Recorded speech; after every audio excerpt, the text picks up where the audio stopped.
Hello and welcome everyone. Thank you guys so much for tuning in to our next edition of Café Sci this evening.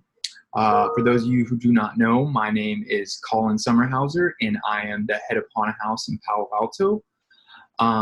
And some of you may know this already, some may be tuning in for their very first time, but for those of you who do not know, Haunted House is a co-working space in Café. And we also offer these free science and technology events to the community on a monthly basis. So over the course of the last 2 months, we have taken Café Sci virtual for the first time in its history due to COVID-19. And it's been actually very exciting for us because we have been able to engage more people than ever before thanks to the wonders of the internet. So for our presentation this evening, remember to use the interactive question widget on the bottom of the screen to ask questions throughout the presentation, and be sure to upvote the questions you'd like to see answered. And last quick reminder, all of you will be sent a post-event survey following this event. And if you could just please take 1 minute to fill it out, it will help us tremendously in understanding how we can continue to improve these sessions going into the future. And now, without further ado, I will hand it over to our Café Sci lead, Kay, to introduce our speaker today. Welcome to you all from Café Scientifique, Silicon Valley. Next month, on the third Thursday of August 20th, we hope to hear from Dr. Pratik Mukherjee of UCSF on the interesting topic of using artificial intelligence in medical diagnostics. Hope all of you can join us.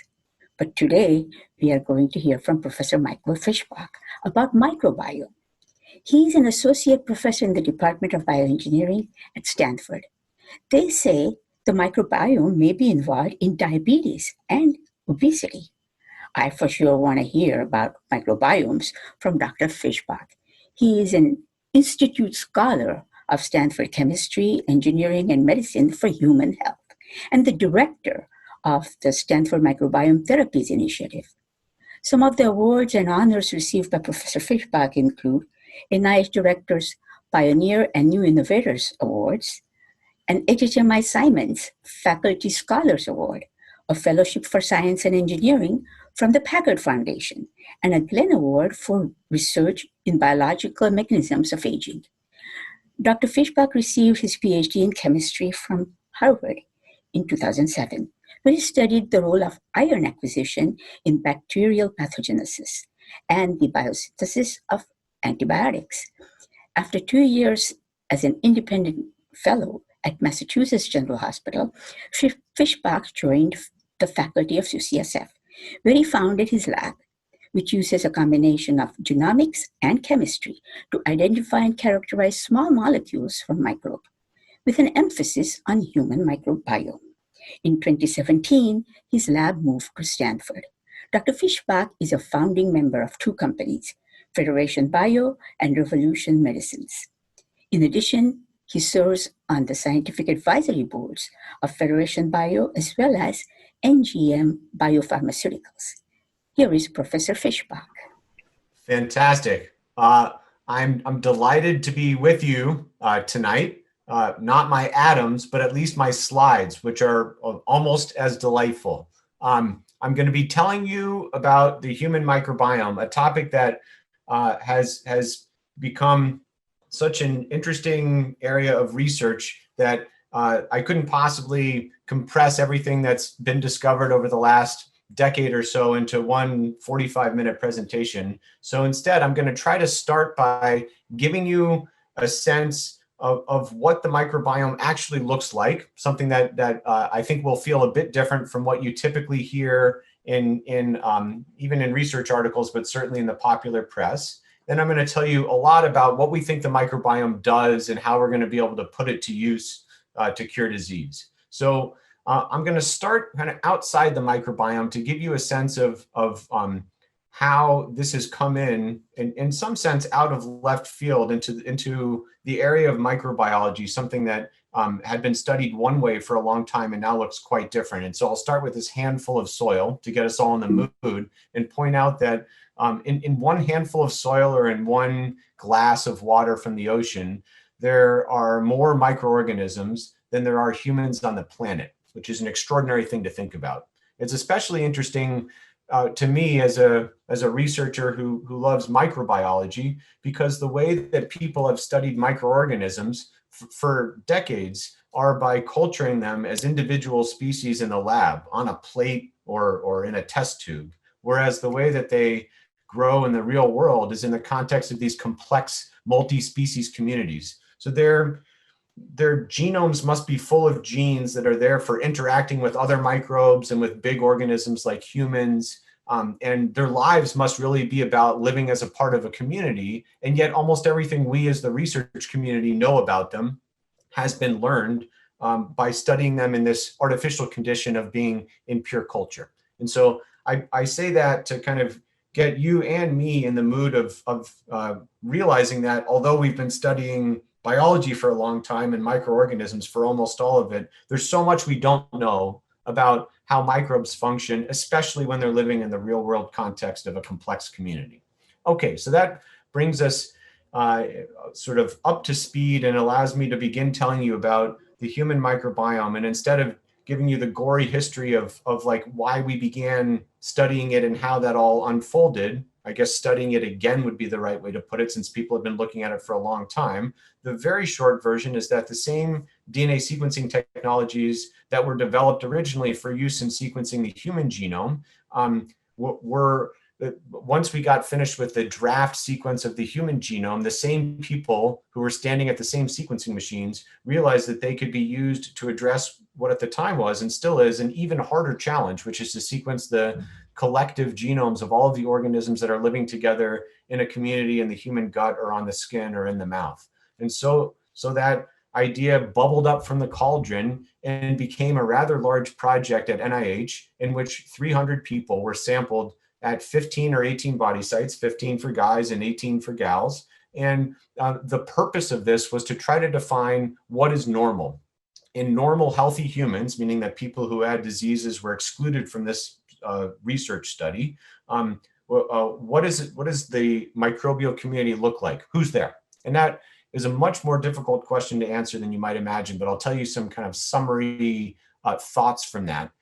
One narrative that you'll often read about when people describe research about the microbiome is that it's irreducibly complex. There are too many species to count, and we'll never be able to wrap our heads or our hands around all of them. And so one of the first things I'll tell you is that that's certainly not true. If you look at this curve of the number of bacterial species, let's take stool as a proxy for the gut community, which I'm going to talk about for the most part tonight. You can see that by the time you've hit 14 or so bacterial species, that accounts for 80% of the cells that are present in your gut. So it's not thousands and thousands of species that are present and they're all equally abundant. What it really looks like is that almost all of the cells can be accounted for by just 14 bacterial species. Then there's a very long tail of organisms, and I'll show you what a real community looks like, where there are some organisms that are present at 1 in 10,000 or 1 in 100,000 or even 1 in a million. But that the normal structure of a community is that most of the cells come from just a small number of bacterial species. Different people would give you a different estimate for how many total species there are in a microbiome, and it's amazing we don't have a more concrete number by now. It comes down to the difficulties of sequencing very deeply in a sample. But I think as a rough order of magnitude estimate, about 500 bacterial species are present in your gut at any given time. However, those species can be quite different from one person to the next. I show you this piece of data to help me describe to you a situation in which there might be one organism in your gut that makes up more than 10 or even 15% of the cells that are there. And there might be one organism in the gut of your neighbor that makes up another 10% of the cells in their gut. And these two organisms may belong to the same bacterial genus. Let's say that they're both Bacteroides, as I'm depicting in the figure shown here. But I'll remind some of you and tell others for the first time that two organisms, two bacterial species that are in the same genus, can function very differently one from the next. To give a concrete example, there must be a bacterium in my gut from the genus Bacteroides that specializes in eating what are called fructooligosaccharides, which are the major glycan that you would find in fruit, because I eat a lot of fruit. There must be some of you who have a Bacteroides species in your gut that specializes on the kinds of fibers that you would find in bread or whole grains or in vegetables. And so you can find two organisms that belong to the same genus, but your gut might be dominated by one that eats very different things than the one in my gut. And we think that has important consequences for your ability to harvest calories from food versus mine in a way that depends on an interaction between the diet and the microbiome. Okay, so moving swiftly along through our kind of journey through just baseline facts that I think you should know about the microbiome, I'm going to tell you this factoid, which I think is very important. In spite of the fact that your gut community looks a lot different from mine, we think that your gut community, assuming that you don't take any antibiotics and you don't get food poisoning, is going to look very similar 5 years from now than it does right now. So the system is quite stable over time. I'll tell you how to think about fluctuations due to diet in just a moment, but you should think of this community once it entrenches as something that's very difficult to dislodge and whose composition may fluctuate day to day and meal to meal, but overall, its architecture stays quite constant over a time scale of years. Okay, so here I'm going to tell you something that is sort of a general theme of agreement among researchers in the field, which is that a number of groups have looked very carefully to try to figure out whether human genetics helps to determine which bacteria are present in your gut. And they've done this by looking really carefully at large cohorts of twins and doing large genome-wide association studies to look for genetic regions that, when they change, can predict a change in the microbiome.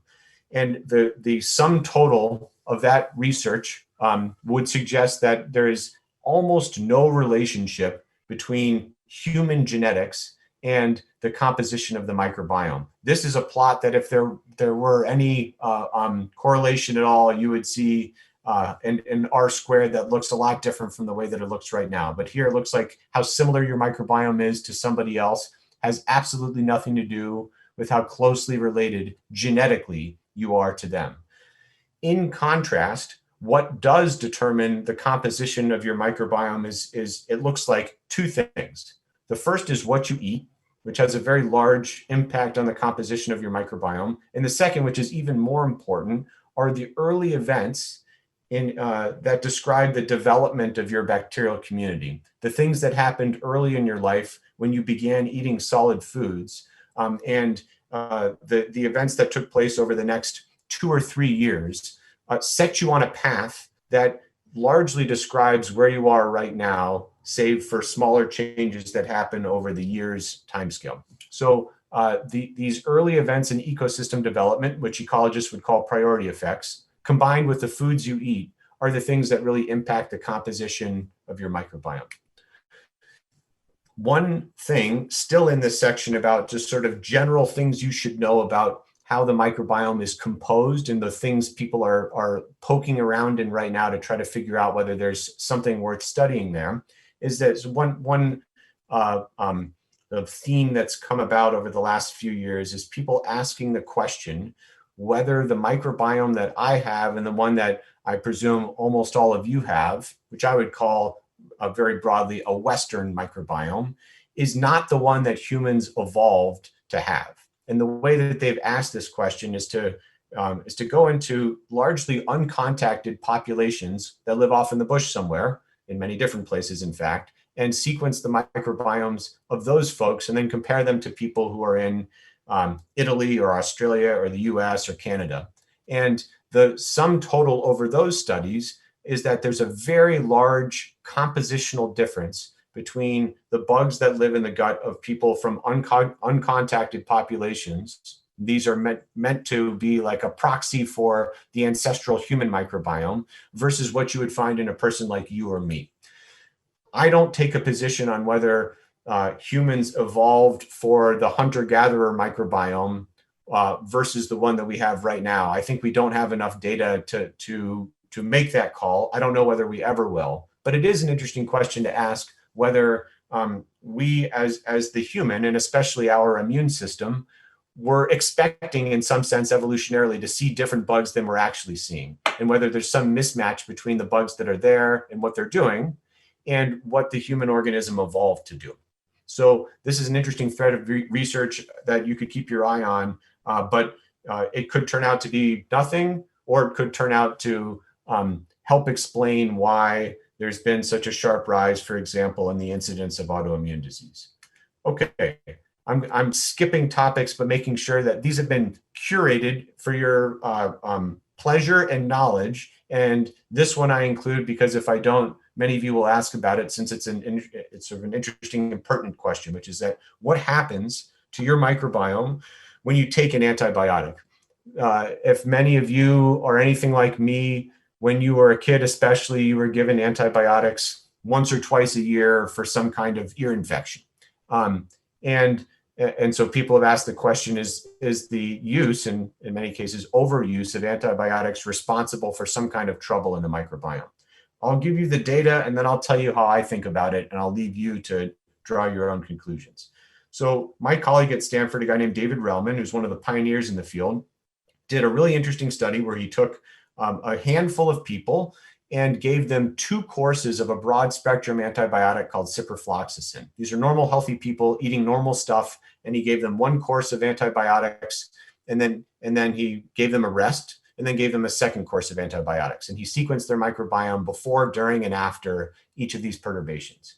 And what he found, interestingly, was that the effect of antibiotics on the microbiome is a bit unpredictable. Sometimes, it always happens that during the time when you're taking an antibiotic, the structure of your microbial community goes off the rails a bit. It looks a lot different, presumably because a lot of bugs have died and you have many fewer cells there. Sometimes it goes right back to where it started once you stop taking the antibiotic. Other times you end up in a completely different stable state, and that's it. That's what sticks henceforth. And so I think the headline of this, unsatisfying though it might be, is that it's hard to predict what will happen to you if you take antibiotics, whether you'll end up back in the same place where you started or you'll end up in a different configuration. A couple important things to note. One is that if you take antibiotics repeatedly, like I did as a kid, chances are you'll probably end up in a different state than where you started, because a repeat perturbation, very likely at least one of those times will land you in a different stable state. Another is that we have to, I think your inclination and mine as a reasonable person would be to think that if you take an antibiotic and it puts you in a different state, then that must be worse than the way you started.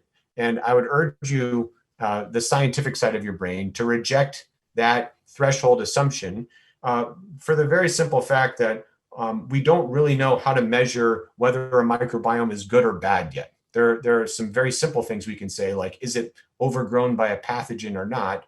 But it's really hard to say how healthy is it on a scale from 1 to 10. So I think we can say that it changes, but we don't yet know enough to be very afraid of what happens when we take antibiotics. I think there is some cause for concern, but when my kids get sick, if they need an antibiotic, I have no problem treating them with one.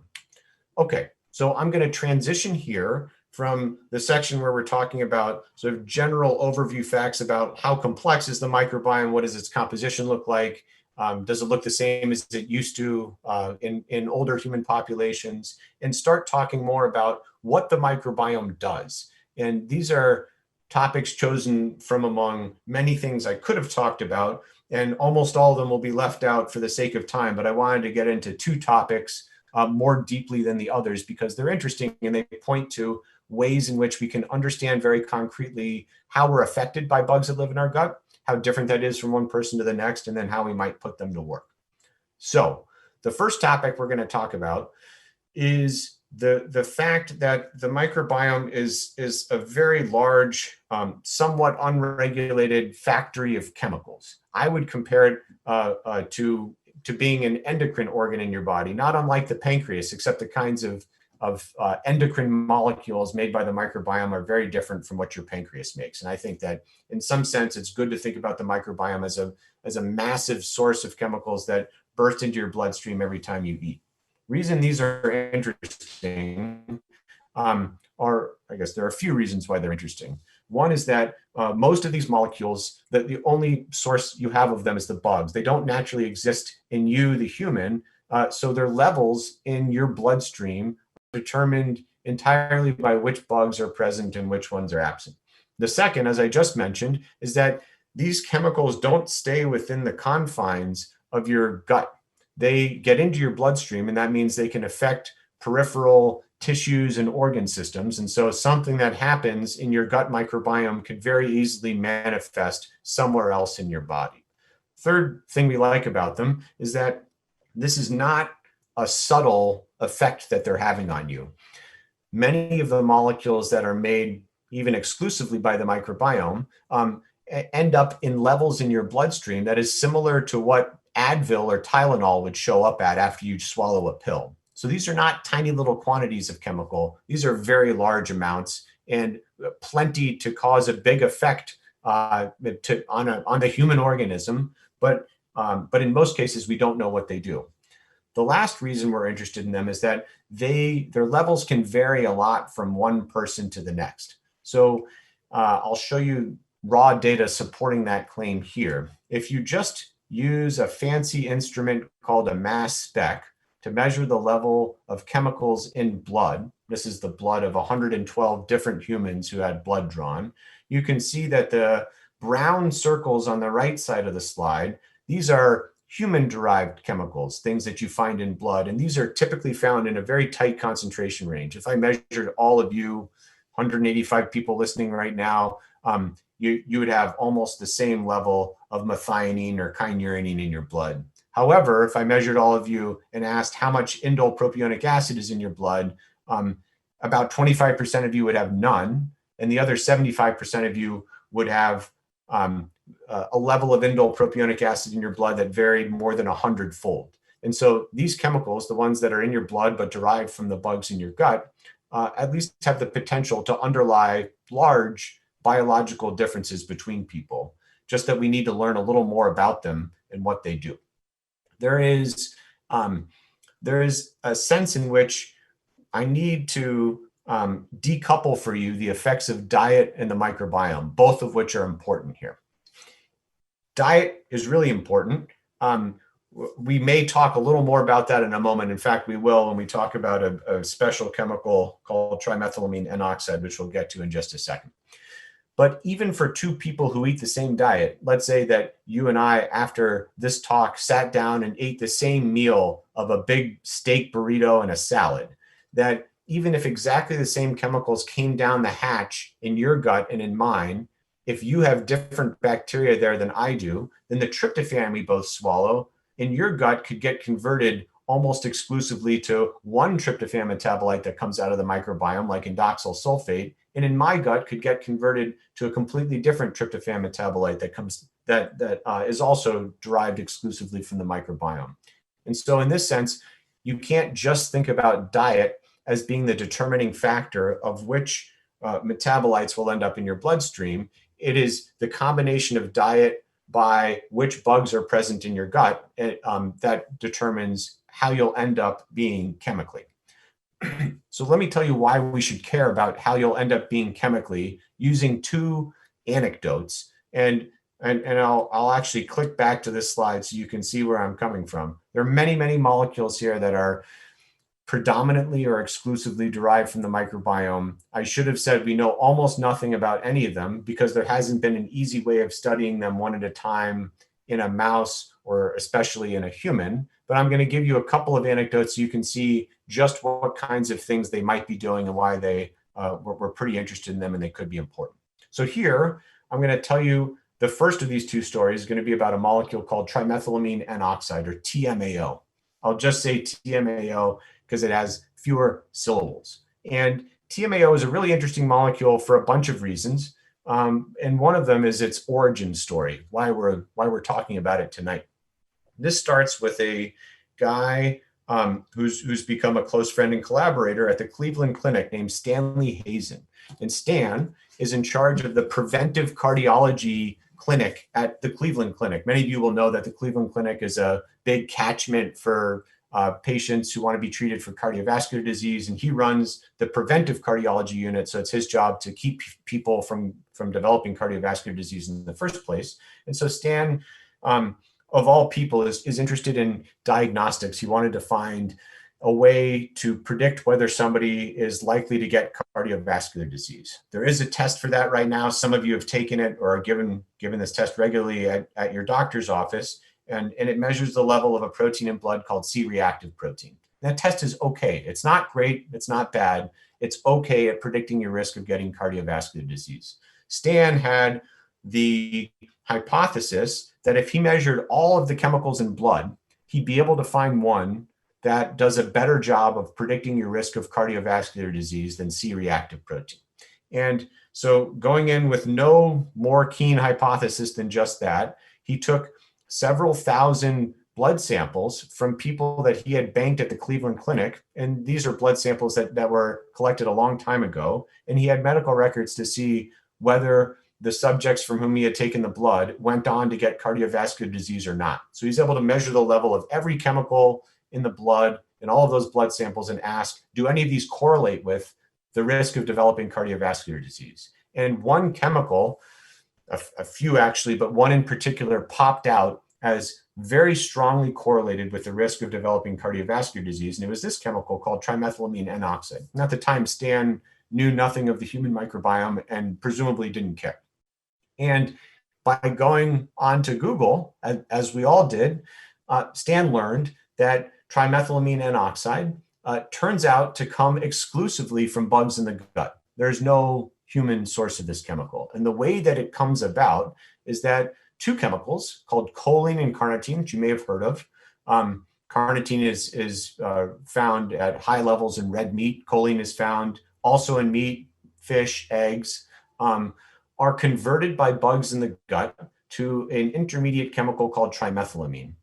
And trimethylamine will build up in the lumen of the gut where the bugs live, and then it goes across the epithelial barrier in the gut into the bloodstream and ends up in the liver. And in the liver, there is an enzyme that puts this oxygen atom onto trimethylamine, turns it into this chemical, trimethylamine N oxide. What Stan had found, quite by accident, is that the level of trimethylamine N oxide is a very strong predictor of your risk of getting cardiovascular disease. So he had become, quite by accident, as somebody who's very interested in the microbiome. This connection, nobody, when they proposed this NIH Human Microbiome project that I told you about before, had listed cardiovascular disease as a disease that was likely to be connected to the microbiome or had any interest in cardiovascular disease to begin with. It was this,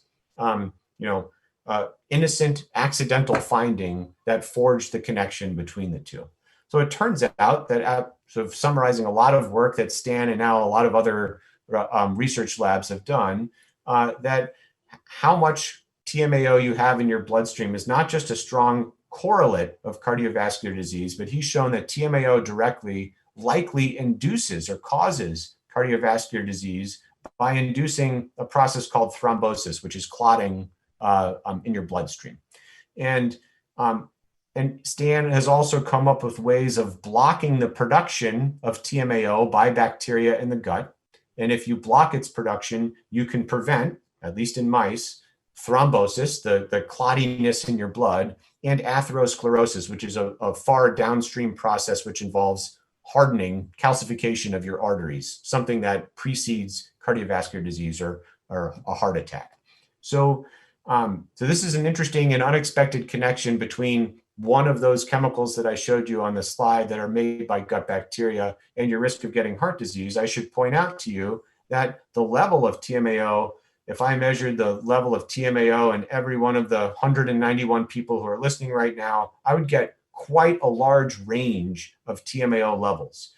It can be very low, about 1 micromolar. For those of you who are chemically inclined, it can be very high, 60 micromolar. In fact, there are some people who have even more than 60 micromolar, and those people I would be quite concerned about. If you look at this Kaplan-Meier curve, they're much more likely to die over the next 5 years than people who have a lower level of TMAO in their bloodstream. So this is an interesting kind of story under development.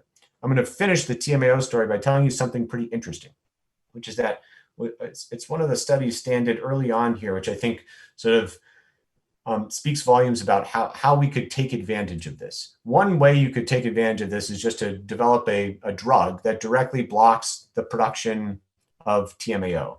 Stan is doing that, and that may succeed, although there are some problems with that concept. Another thing one might imagine is understanding whether it's possible to prevent TMA, the precursor to TMAO, from being made in the first place. And so to do this, Stan recruited a bunch of vegans into a study. These are people who had been vegan for a long time. And it turns out, Stan had found that vegans tend to have a very low level of TMAO in their bloodstream. And so he did an experiment. For the sake of science, he convinced a bunch of vegans, vegetarians, 5 of them, to eat a steak, something that I presume is directly in conflict with their morals, or at least their pattern of behavior, but they agreed to do it. And he found something quite interesting, which is that even when they eat a steak, they produce no TMAO. So what he went on to find is that the bug that makes the precursor to TMAO is just missing in their gut. These are perfectly healthy, happy people. Their gut community simply lacks the ability to make this chemical in the first place. What's exciting about that is that it implies that you don't need this function in order to be happy and healthy. In fact, if I could create a gut bacterial community that simply didn't have that organism in it, but was otherwise complete, then there's at least the possibility that you could walk around eating steak and eggs and dairy and not suffer the ill effects of TMAO. And I think this is another route that a lot of people are getting interested in, is figuring out what are the chemicals that are produced by the microbiome that we'd rather not have around, and how could we do without them?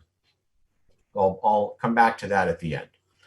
I'm going to tell you another story about a different chemical. This is the second of 2 chemicals we're going to talk about, and then we're going to get to some interesting ecology work. So this chemical has a short name, 4-EPS, and like every chemical, it has a long name too. Let me just click over so I can show you a picture of the chemical. It's called 4-ethylphenyl sulfate, or 4-EPS. This is what it looks like chemically. It has this aromatic ring in the middle and a little carbon side chain and a sulfate on one side. For those of you who have chemical wishes and dreams. So I'll tell you how my also friend and collaborator, a guy named Sarkis Mazmanian at Caltech, became interested in 4-EPS. He was studying, of all things, autism in a mouse model of autism. And he had found that he could recapitulate, in fact, others had found before him that they could recapitulate autism-like behaviors in mice through a somewhat complex immune-related insult to mice. In fact, to the moms, and then the pups come out with behaviors of autism. And Sarkis was looking, again, in an unbiased way, inside of the bloodstream of the animals that looked like they had autism versus the healthy controls that were raised in a similar way but did not develop autism. And he found that there was one chemical that was very high in the bloodstream of the autism or autism-related mice that was very low in the control mice, and that chemical was 4-EPS. And we also had known from previous studies that other people had done that this molecule is derived exclusively from bugs in the gut. It comes from tyrosine. Certain bugs in the gut will convert tyrosine into 4-EPS. And so Sarkis wanted to figure out what this molecule alone under controlled circumstances could contribute to the biology of the mouse. And so I'm going to tell you a little bit of unpublished data right now that you'll have the first peek at in a manuscript that's under review, because it's always fun to tell people about new stuff. The work that we contributed to this story is that we figured out how 4-EPS is made. And to make a long story short, it's a collaboration between 2 different organisms in the gut. The first organism takes tyrosine, which is an amino acid that you would find in most foods, and converts it to a chemical called coumaric acid. Then a second bug comes along and catalyzes 2 chemical transformations, one that gets rid of CO2 and another that gets rid of this double bond, to give you a molecule called ethylphenol. Then this goes across the gut barrier, across the intestinal epithelium, gets into the liver, and in the liver, it picks up this sulfate group. There's an enzyme that puts a sulfate onto compounds that look like this, and so it ends up as 4-ethylphenyl sulfate.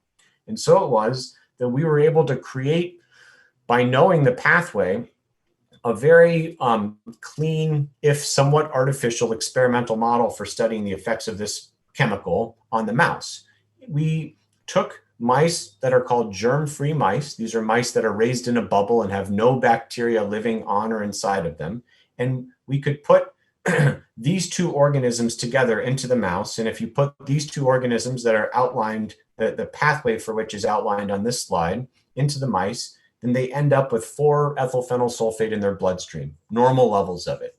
If we delete two genes from one of the bacteria in the gut of the mice, then they look otherwise identical, but they don't make any 4-ethylphenyl sulfate. So these two, imagine these as the guts of two comparative groups of mice that look nearly identical except for two genes. And the net result of which is that the only difference we think between these two groups of mice is the presence or absence of this one chemical. And remember, this one chemical is being made by bugs in the gut, and then it gets into the bloodstream of the animal. So that's the setup.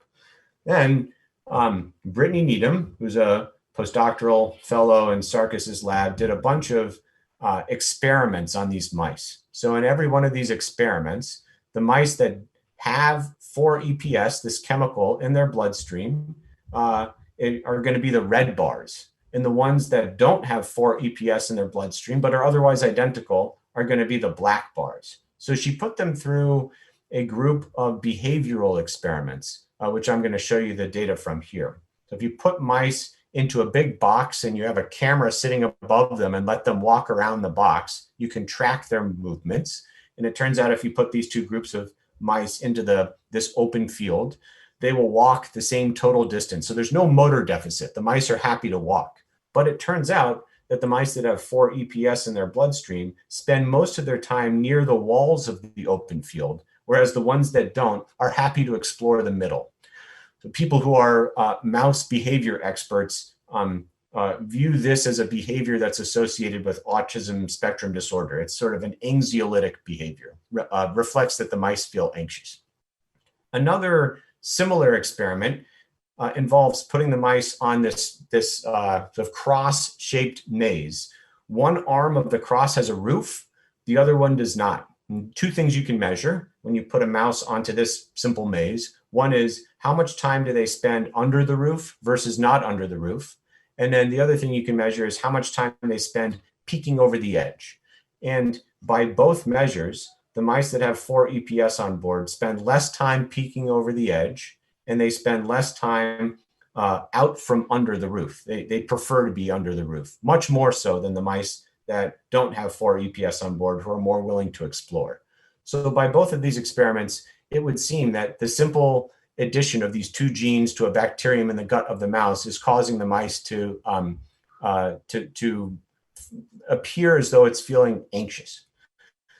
There are some other behaviors that were noticed in these mice as well that Brittany noticed. One is that, and this is something I didn't know until Brittany showed me the data, if you put marbles in the cage of a mouse, it will bury them, which is a cool fact in itself. And it turns out that the mice that have 4-EPS on board will bury more mice on average than will their control counterparts. This is thought to be a repetitive behavior. Repetitive behaviors are another stereotype behavior of these mice that appear to have something like autism. So too with grooming. They'll spend a lot more of their time grooming than will their control counterparts. And something that was noticed with these mice, and I have no idea how to explain or understand it, neither does Brittany or Sarkis, is that when you put them in with a cage mate, they'll spend the same total amount of time interacting with each other, but they spend much more of it than usual sniffing each other's butts and crotches.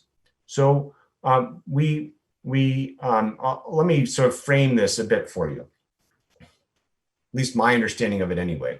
I don't know how much, if any of this, has to do with autism. Autism is complicated, and this is a very simple or simplified story. This one chemical may have something or very little to do with autism, I'm not sure. So I don't make any claims about that, neither do any of us. Having said that, what I think this story does show is that one chemical produced by a bacterium in the gut can get into the bloodstream, cross the blood-brain barrier, and have some effect on the behavior of the mice. And that was something that before this study, I was skeptical about. And I'm still not sure how much of this happens in real life, but this at least opens the possibility that some of those molecules I showed you a few slides ago on that big page of molecules could be considered as possible behavior altering chemicals. Something that I think is an interesting possibility to look more at in the near future. Okay, now I'm going to switch gears here for the rest of the talk and talk a little bit about ecology. And I'll try to make it interesting. Ecology is innately interesting, but in order to get a group of 194 people interested in ecology, I'm going to have to step up my game. Okay, so we're going to start by talking about fecal transplant, and I'll do this in the form of a story. And the story ends with this figure from this paper, so I'll tell it to you here. There was a gastroenterologist practicing in the Netherlands, a guy named Jospert Keller, who was frustrated. And the reason he was frustrated is that he had an unusual cure for a fairly common malady, and nobody was taking him seriously. So the background here is that he ran a clinic where commonly patients were referred to him with a nasty infection of the gut by a bad actor named Clostridium difficile. So if you had a Clostridium difficile infection in your gut, doctors around Jospert would refer them to him, and he was in charge of their care. And Jospert Keller knew what very few other people did at the time, which is that there's a way to treat these people that wasn't commonly used, which is that he took stool from a healthy donor, put it in a blender with saline, and administered it to somebody with an infection like this through a tube that runs into their nose, empties into their gut. And people almost overnight would be cured of a disease that would otherwise have them in and out of the hospital for months or even years, could die from it. This fecal transplant was a very simple, in principle, procedure that he was administering, and yet he knew from his own experience that the cure rate from this approach was very high. And he would tell people about this at conferences, and people would just laugh him out of the room. They wouldn't take him seriously. And so Jospert decided he was going to do a gold standard clinical trial to prove this. And that kind of clinical trial is called a randomized controlled trial, where neither the doctors nor the patients know what has been administered to somebody. So everybody's blinded, and you get unblinded at the end of the clinical trial. And he gave, he had multiple arms in the clinical trial, but to make a long story short, the trial had to be stopped in the middle because it turned out that it would have been unethical to keep people in its control arm, because the rate of cure from fecal transplant was on the first dose 80%, and for those people who needed a second dose above 90%, whereas in the control arm, the standard of care, which you would be given at any hospital, Stanford or UCSF where I'm from, or Mass General in Boston, you would have been given vancomycin, and those people would get cured less than a third of the time. So it would have been unethical, in other words, to withhold the feces from the people in the control arm, and they interrupted the trial in the middle. And this paper was published after, I'm told, a year of referees who just couldn't believe that this could possibly be true, but it was true. And it's now been replicated by, there have now been more than 30, maybe now more than 35,000 fecal transplants performed to date. It's quite an impressive demonstration on its own. I'm going to say a few more things about this process of community transplant and try to explain why we think it's interesting, and especially as a promising starting point for developing therapeutics that have something to do with the microbiome.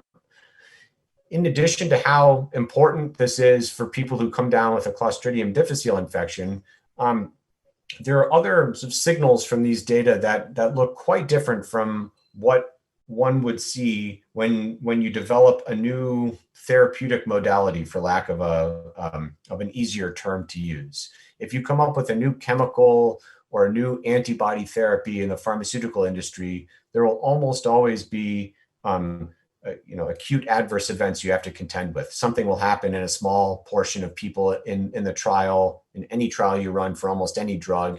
And those are the kinds of things that are hard to predict and will keep you up at night. Whereas in these clinical trials for fecal transplant, in spite of the fact that people are getting, 500 new bacterial species infused into their gut that they've never experienced before, the rate of acute adverse events was incredibly low. In fact, one of the only bad things that can happen, which is really bad, is that a fecal sample is administered to them that has accidentally not been screened adequately and contains a nasty pathogen that should have been caught. And in those cases, in a very small number of cases, there have been deaths from fecal transplant, but that has been the only adverse event. So in some sense, that's the exception that proves the rule, that this is an incredibly safe therapeutic modality. And nobody would have predicted this. I think no reasonable microbiologist or immunologist would have said that I could present to you 500 new bacterial species that you've never seen before, and you would be totally fine. I easily would have bet that 1 out of 100 people would come down with a fulminant immune response against one of the bugs, and that doesn't seem to happen. So there's something interesting biologically there, like the gut is meant to be accommodating to a wide range of different bacterial communities. And then there's also opportunity in that, and I'll try to explain that in a moment. The second big signal here is that it's very common that the donor community will engraft into the gut of the recipient and just stay long-term. I told you before in the presentation that your gut community will look the same in 5 years if you don't take antibiotics and you don't get food poisoning. It's really hard ecologically to dislodge whoever is present in your gut. But if you take a bowel prep, as you would be given if you were about to have a fecal transplant, which for those of you who are old enough to have had a colonoscopy, this is the same bowel prep you were given prior to a colonoscopy. So you're all flushed out. And then you're given an infusion of donor feces.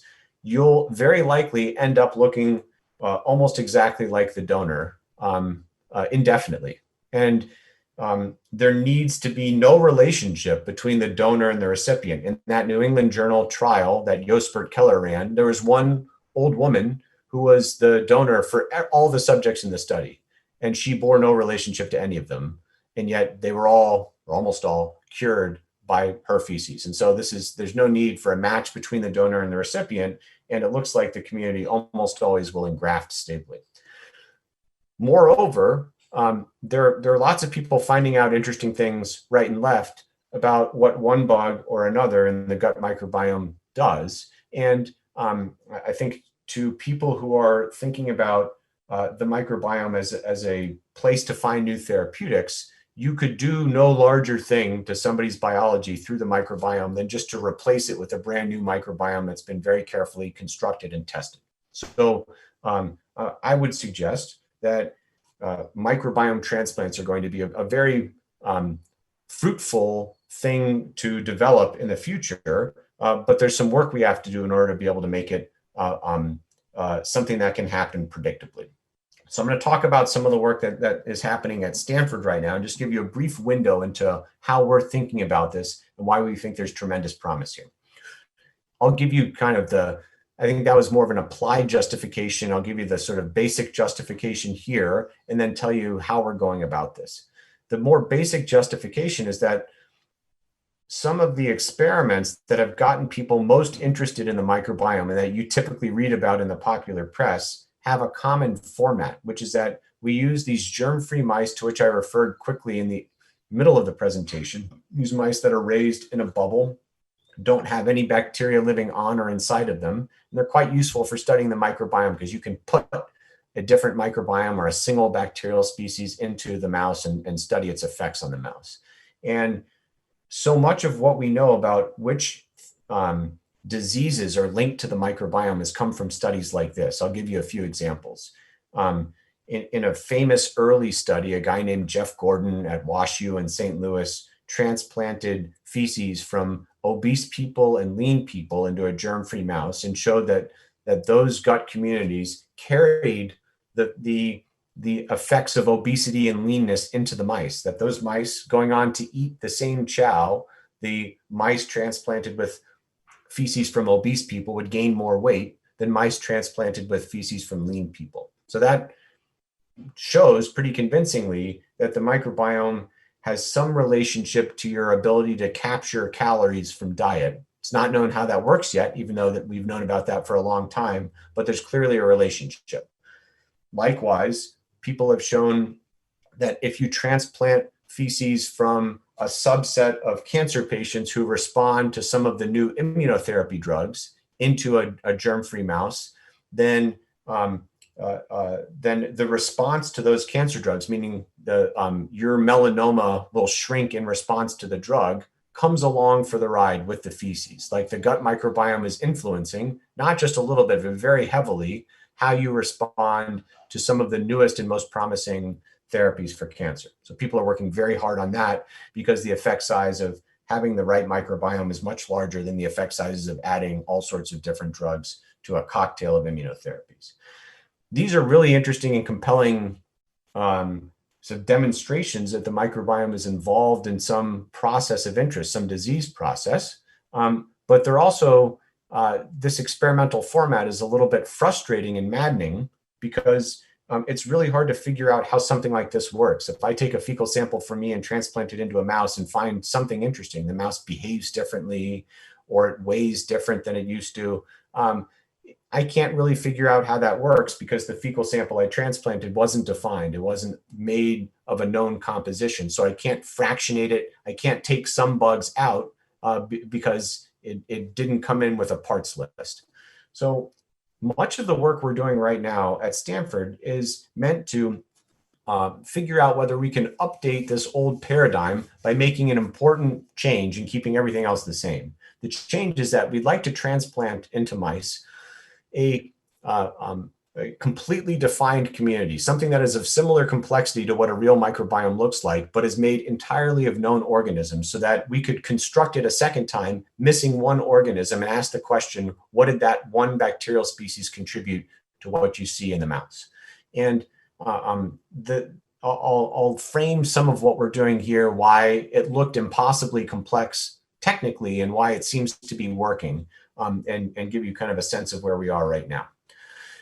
This is all work that was done by a gastroenterologist, an MD PhD in the lab, named Alice Chang. And what Alice did, I'll kind of tell you what she did, and I'll tell you why she shouldn't have done it, but why it probably worked anyway. And I'm so happy she did it anyway. Sometimes you just got to give something a shot.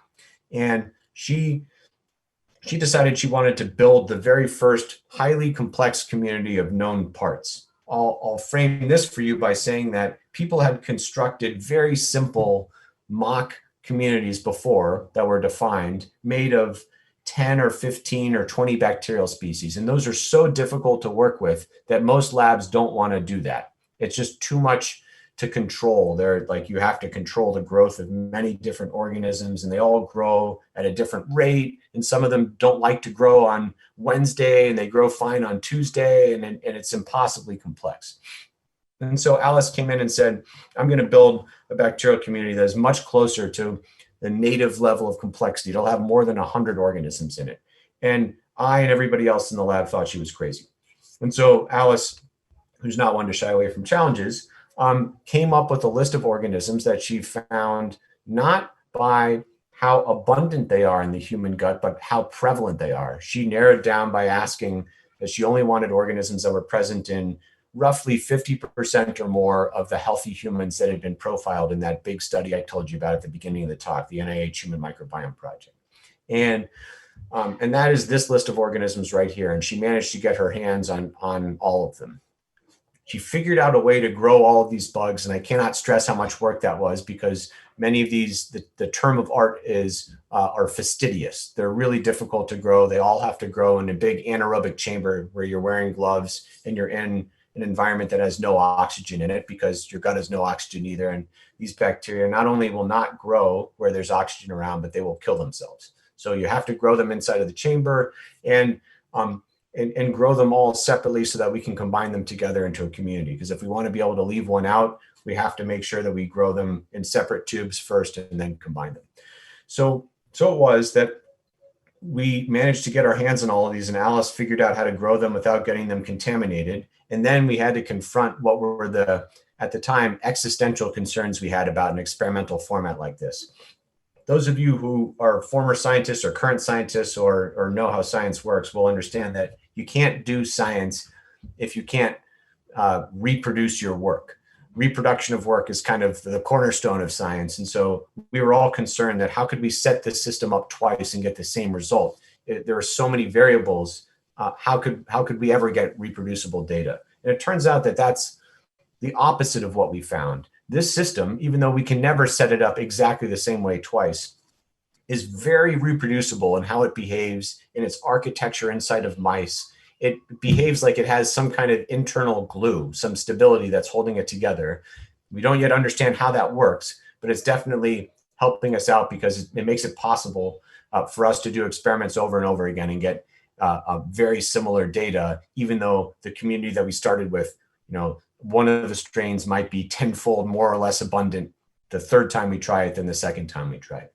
So I'll tell you what the community looks like, and then one of the things that we're doing with it that has us very excited.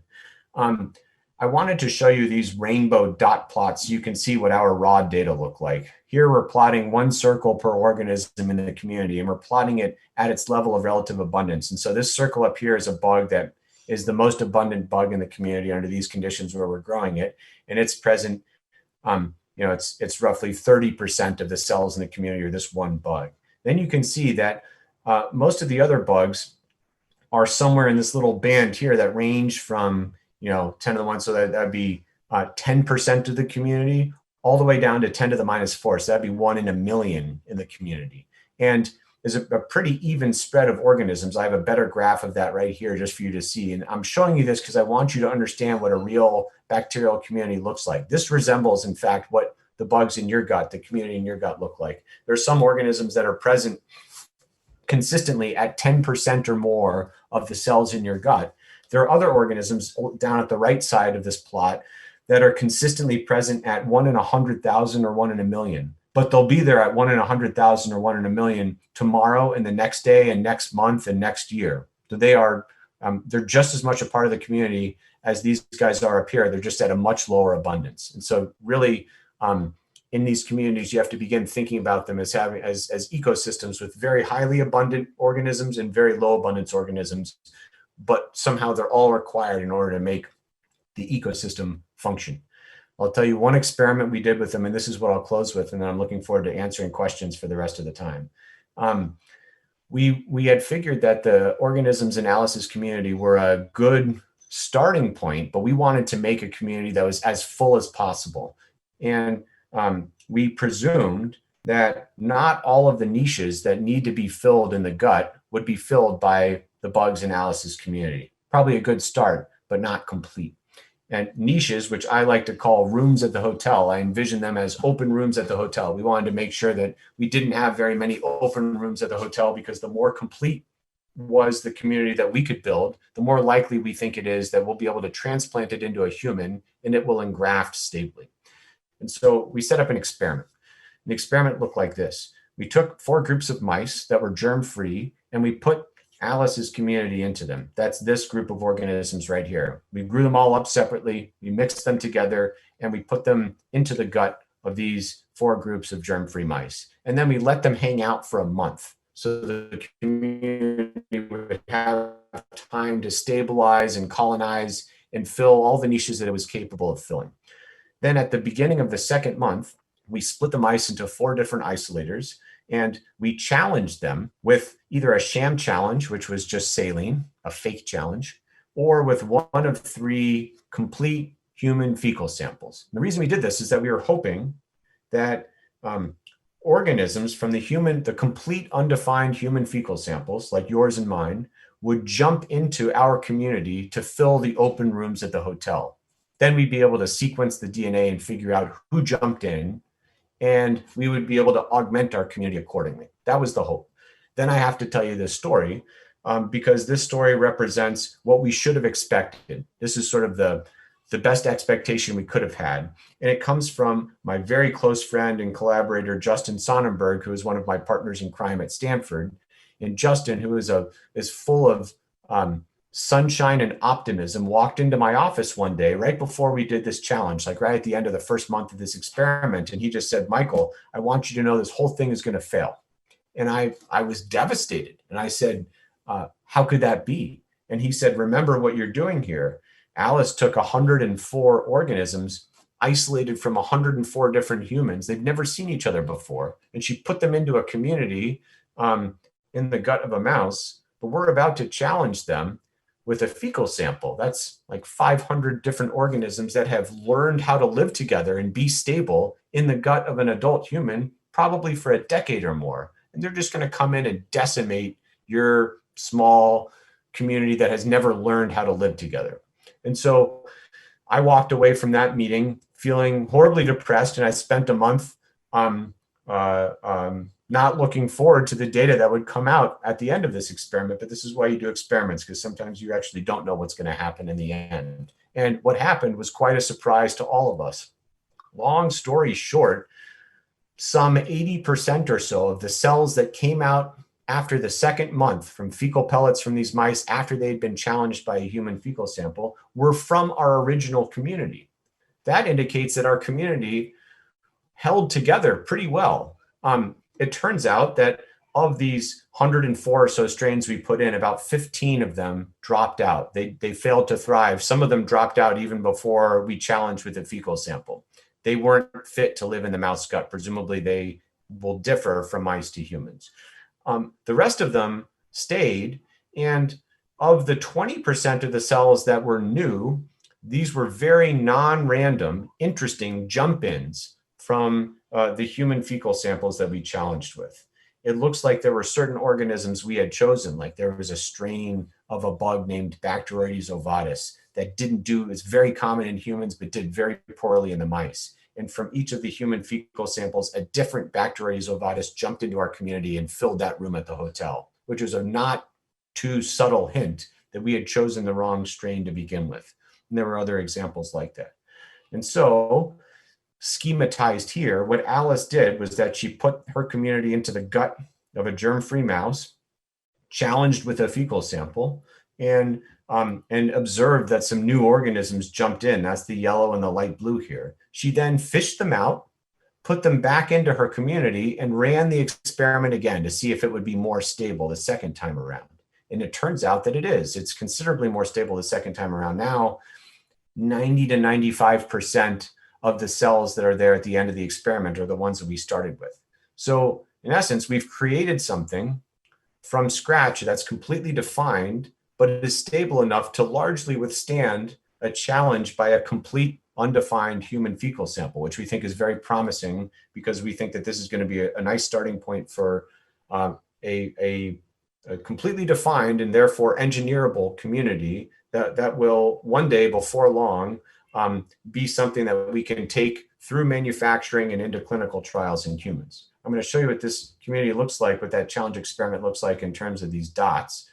You can see that we've indexed the dots according to a rainbow, where the most abundant organism right before this challenge in the experiment is at the top in red, and the least abundant is at the bottom in blue. Then we challenge with a fecal sample, and the new organisms that jump in are in gray.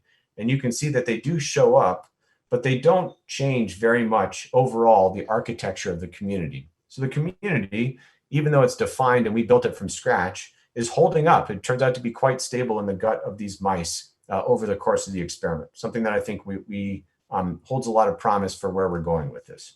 I'm just going to end by telling you that this kind of work is the basis of a new initiative at Stanford that I direct, and that all of these folks who are on the slide are involved in, called the Microbiome Therapies Initiative.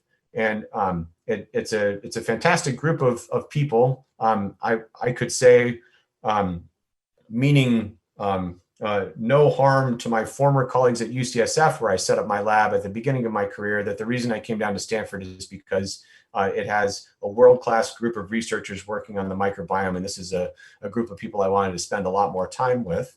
And what we're doing as a part of this Microbiome Therapies Initiative are three things. One is the kind of research and development that I spent today talking about. How do we build a microbial community or engineer an individual strain to do something important and therapeutic for humans? and how do we manufacture individual organisms or large communities of organisms so that we could put them into humans in a clinical trial. And then we're going to be running clinical studies at Stanford and potentially at other medical centers as well, to see whether some of these new therapies, which are carry the same degree of technical risk as anything wildly new, but also the same degree of hope and promise, and see whether we can show as a proof of concept in the clinic that they work and can be deployed to treat disease. And I'll stop there. Thank you for listening, and I'm happy to answer questions. I see some questions that have popped up on the screen, so I'm just going to start answering them one at a time. Is that okay? Yes, if you'd like to do that, go ahead, Michael. That's totally fine. Okay. So I'll take these in. Some of these questions have been curated by Colin for my answering pleasure. So I'll go through them and I'll keep rocking and rolling until time runs out. How does drinking alcohol affect the microbiome? Is it harmful? Is an interesting question. It's not thought to be harmful. You don't have to worry when you're having a beer or a glass of wine at night that it's doing anything bad to your microbiome. There are things you could do that would be harmful to your microbiome, like taking an antibiotic, but even there, I don't think there's that much cause for concern. If you're prescribed an antibiotic, you should take it, and you definitely don't need to worry about drinking alcohol. What are the effects of the microbiome on depression and bipolar disease? Is an interesting question.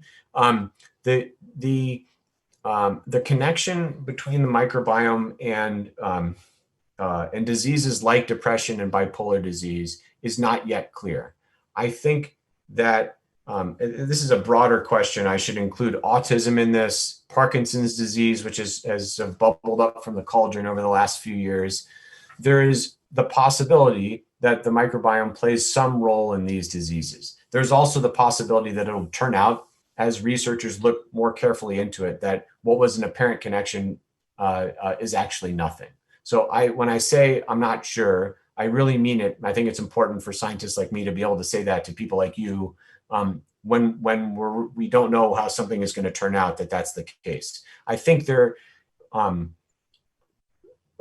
with reference to the story about 4-ethylphenyl sulfate, 4-EPS, that I told you, there is the possibility that the microbiome is doing things either through chemicals or through interactions that run via the immune system and into the brain, that there's an impact on behavior and neurologic function, at least of mice, by the microbiome. I'm fairly convinced of that. Whether that means that there's an impact on diseases like depression or bipolar disease or autism or Parkinson's, it is a different matter and will take some amount of time to work out. So I leave that with you as a question mark. Are TMAO tests generally available to the public? So the answer to that is no. And there's an effort underway to make them more generally available. This is where I get to tell you, sort of as a point of like research and medical commentary, that it takes a long time to convince people, especially doctors, that a test as entrenched as the test that's used to test for cardiovascular disease risk, C-reactive protein, takes a long time for that to turn over. A lot of long-term studies have to be done before people are convinced that this is the right thing to do. And that's probably the way that it should be. We should be quite conservative in switching out old tests that may not be perfect, but are tried and true, for new tests that may be better, but we're not going to know for a long time. So I would call the TMAO test somewhere in that purgatory where we'll know more about whether it'll be more widely deployed after more of the long-term tests have been done with it. Next question is, if the gut microbiome is largely affected by your diet in early life, do probiotics actually change the gut microbiome and further assist in digestion? This is a great question. I'll answer it hopefully with a little bit of nuance. So most probiotics, especially the ones that you would buy off the shelf at CVS or Walgreens or Whole Foods, are not long-term residents of the gut. They'll stick around for 72 hours or so, but not longer. That's their residence time. There are some studies that would suggest that they have some beneficial effect, but I think those are limited. And I would largely say that probiotics have not been proven to do that much, especially in careful clinical studies. That's not going to stop people from buying them. Many of you may take them, and I'm happy for you to do that. It's always possible that some apparently inactive ingredient in the probiotic, like some fiber that it's packaged with, is really doing what you're feeling, and the bug has absolutely no effect on you. I don't think people have looked carefully at what happens if you're administered a probiotic early in life, whether that alters the course of the development of your microbiome, even though the bug doesn't stick around very long. So I can't exclude the possibility that there will be some circumstances where a short-term resident of the gut, like a probiotic, especially when taken over and over again, day after day, has some effect.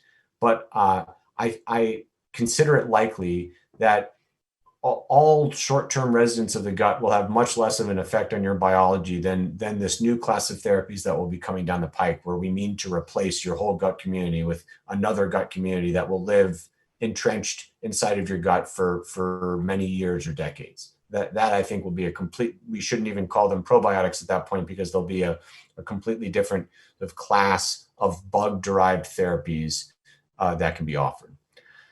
Next question is, what advice do you have for a large community of high-functioning autistic people about how to modify their microbiomes? My answer to that is I have no advice at all, nor do I think you should accept advice from anybody about how you should change your microbiome to treat autism. Autism is a very difficult disease that may have a connection to the microbiome and may not. I think that I know that I can imagine if my kid had autism that I would want to try anything to help them. And there have been really interesting stories about parents who feel like by changing the microbiome of their kid, they have somehow been able to treat autism. There are even anecdotal stories about kids with autism who get sick with some pathogen. They'll get a viral infection, spike a fever, and anecdotally, during some very heavy-duty fevers, the symptoms of autism will temporarily recede, and then they'll come back when the kid becomes healthy again. So there are all sorts of tantalizing anecdotal reports that might have you believe there's a connection between the microbiome and autism, but it is especially because of that I would urge people to be slow and cautious about this and not to assume anything. It's very easy to find things that appear causative but are really correlative and have nothing to do with each other. And especially in a time when we're talking about how to get a vaccine for COVID into people as quickly as possible on a short time scale, we as scientists and clinicians have to remind everybody who will listen that it can take a long time to do studies of causation and develop drugs that work well in a large group of people. And I would say that the autism microbiome connection is at the very early part of that time scale. Are there dietetic considerations that can help us improve the human microbiome? This is an interesting question. I think the answer to this question,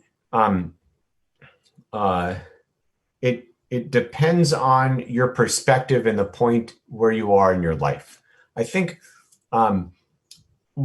there is ample evidence that the diet has a large impact on the composition of the microbiome. That's a good place to start. It can never harm you to eat a more diverse diet that's rich in plants. That goes without saying. I think many of you know that. Some people would argue that part of how a diverse plant-based fiber-rich diet is helping you is that it's keeping your microbiome diverse. It is delivering a lot of fermentable polysaccharides to the bugs in your gut that are turning those polysaccharides into short-chain fatty acids, which have all sorts of salubrious effects on you, on the health of your intestinal epithelium, on your immune system, and the like. That narrative is out there. I would argue that we're a little short evidence for that. That may turn out to be the case, but there are lots of other reasons why a diet that is rich in plants and fiber could be helping you. So I would argue that the the dietetic considerations that could improve your microbiome may not improve your microbiome, but they'll still make you healthier. So I would, if you're up for it, cut down on the amount of animal-based stuff you eat and cut up on the amount of plants and fiber. And whether it acts through your microbiome or not, you'll be better off anyway. There is a new question here about whether there's a correlation between gastrointestinal health and a newborn baby's journey at birth through the mother's birth canal. I'll use this both to answer this question and to add a little coda onto my answer for the last question. I would say that the point in time where diet has especially large impact on the microbiome is right when a kid starts solid foods. From that point in time through age 3 or so, the composition of the microbiome is shifting around dramatically. And right around age 3, it begins to level out and look more like the microbiome of an adult.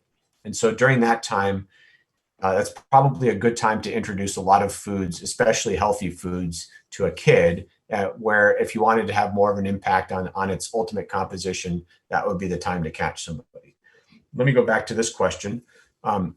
Is there a correlation between gastrointestinal health and a newborn baby's journey at birth through the mother's birth canal? There have been studies that show that if you come through the mother's birth canal versus you're born through a C-section, that there is a change in the composition of your skin and gut microbiome.